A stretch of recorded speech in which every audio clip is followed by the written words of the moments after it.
I thought today I'd share with you just a couple of more, well, actually one more little two-finger run that you can do when you're playing the blues, when you improvise. You know, when they get together and everybody starts saying, well, let's play something together. What do we play? And then you'll hear somebody start with, and of course, then you want to come in with that.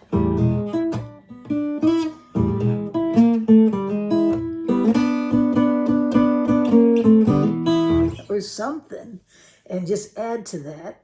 And so it's nice to know little runs that you can add that bring it out, that make it a lot of fun, that you can improvise with. You don't necessarily memorize exactly what you're going to do. You just feel your way through it, and you add these little things, and it just makes it a lot of fun. Let me just get a little sip of my tea here. Don't want to cough in your face, right?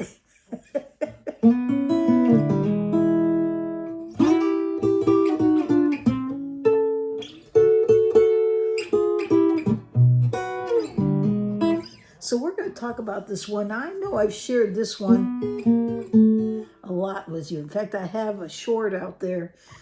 Actually, it's still being viewed a lot, and it pretty much just goes over this run and showing you how you can find it all over the fingerboard. And so it's a good one. So if you don't know that one, go back to the shorts and look for it. You'll find it. And learn how to do that. It's just one more thing you can add to improvise when you're playing those blues. And so I want to show you one more, maybe one and a half. Maybe I'll add a little bit to it. And then you can take it and play around with it and see what you can make out of it, okay? Now, I know I haven't been doing a lot of videos the last few days. I've kind of cut back a little bit. I've been super busy getting ready for a conference that's coming up this week. Thursday, Friday, Saturday I'm playing, and Sunday as well. And so it's going to be super, super busy. And so I've been trying to get myself prepared for that. Of course, I'm going to be playing the LR Baggs AEG1, which that thing is so loud. Oh my goodness. I had heard somebody say that they had trouble with the volume, and I'm like, how is that even possible? I have no idea. That thing is amazing. And I played it this weekend. I had so much fun playing it. There's no struggle. Plug and play, basically, really. It's a good guitar. So anyways, I'm going to be using that. I'll bring a backup too, just in case something happens, which I can't imagine, but it's always good to be prepared, right? And so I'll probably bring my Fender Highway to back it up. Another hybrid type guitar. Although that one really isn't as loud as the AEG Baggs here. I don't know. I've got to come up with a name for it. Make it easier to say than AEG1.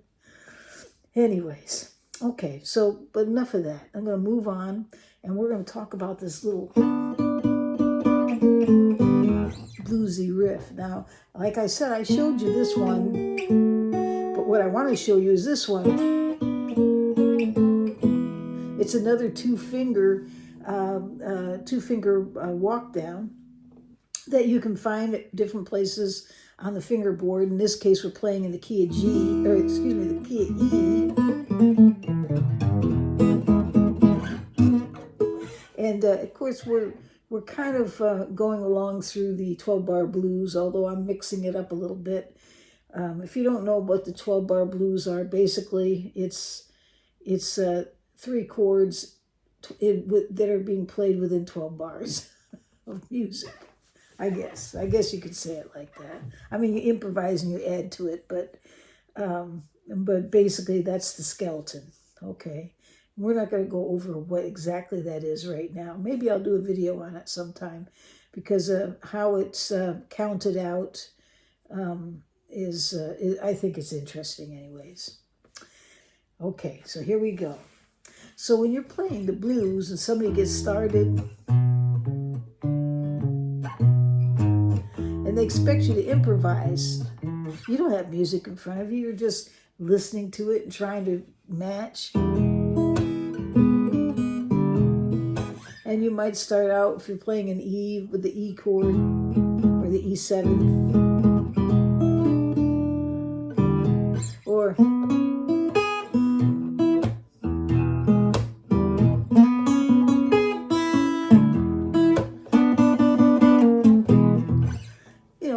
something, right? It makes it fun. Well, there's lots of little things you can do. And so it's good to learn all those little ditties that you can add to it. And this is one that I think is kind of neat.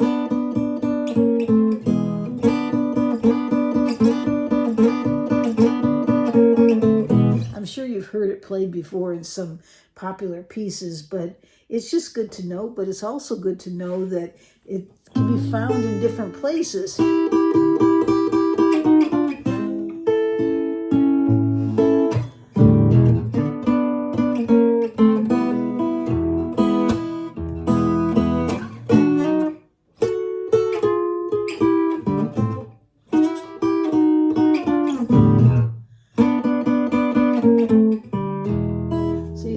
I found it in 3 different places right there, and it fit in. It was simple, and it fit right in to what I was trying to do. So let's talk about how do you do that. Well, in this case, you're going to be playing strings 3 and 2, and you're going to be using your middle finger and your first finger. And your middle finger is going to go on the 3rd string. This is for the first one that matches the E. So you're going to come up here to the 4th fret on the 3rd string with the middle finger, and then put your first finger on the 2nd string, 3rd fret. And then what I do is usually if I'm going to slide to it, I'll start up here kind of in the, well, it's your first finger is all the way up there on the 1st fret, and just slide down. Okay.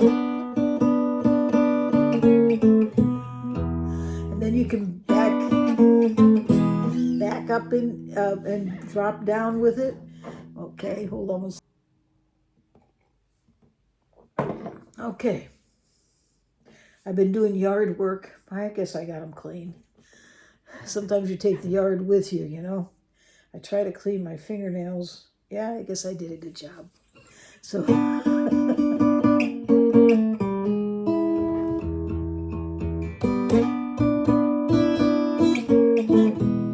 So that's the first one. And so it's good to know, and it goes great with that E. And of course, if you're playing the 12-bar blues, it's E, A, and B, right? You got the 1, 4, 5 going there. So you move up here to the A chord, and I'm barring it right now. And this is the, you can bar the whole E shape. I just normally just do an E7th shape, because it's easier when I pinch anyways.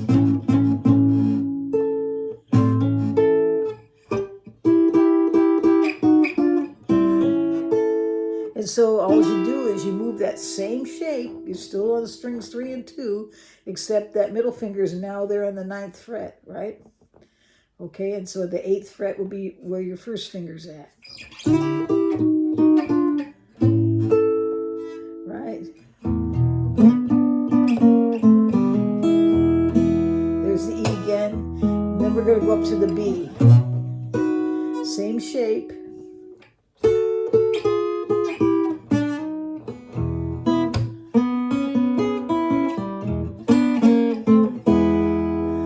See how that is? And this one down here on the B, my middle finger's on the 11th fret.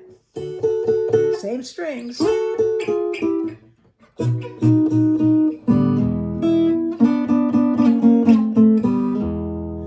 isn't that kind of neat? I mean, it's different than doing it with this.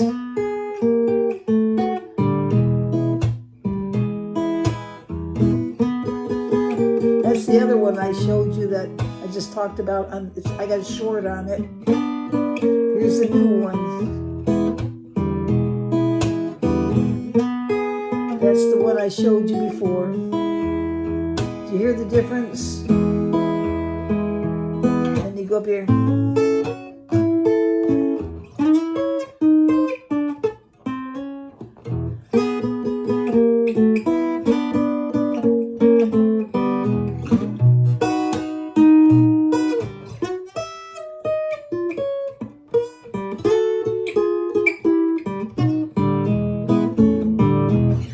Okay, so take that and play around with it and see what you can do with it. It's just, to me, it's nice to have these little little things to help you out. And you'll also notice that I was, that little run right there. So what I'm doing there is, again, I'm still on that third string. I'm sliding down from the second fret to the fourth. Then I go to the first string and put my, or the second string, and on the second fret, put my first finger.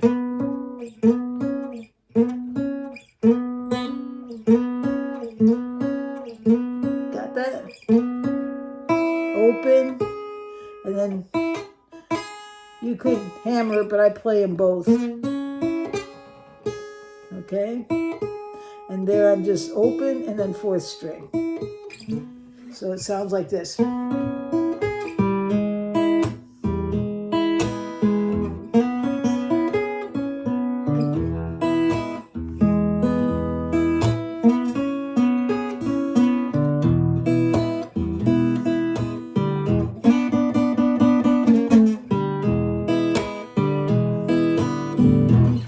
So that's another one you can add to it. So have some fun with that. Mix it up a little bit. Try playing with somebody. Try bringing those things out and see what they say. Just listen very carefully to what they're playing to try to fit and make sure you're in the key of E. And when they're playing there in that E chord, you can pick that up.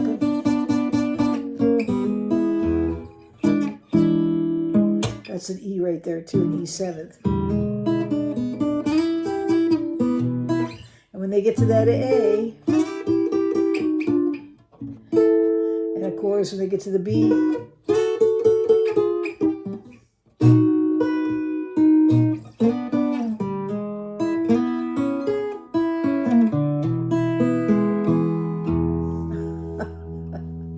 okay, so I'm going to leave it right there, and I hope that helps you a little bit. You can have some fun with that, and I hope you have a great day or night wherever you are in this world.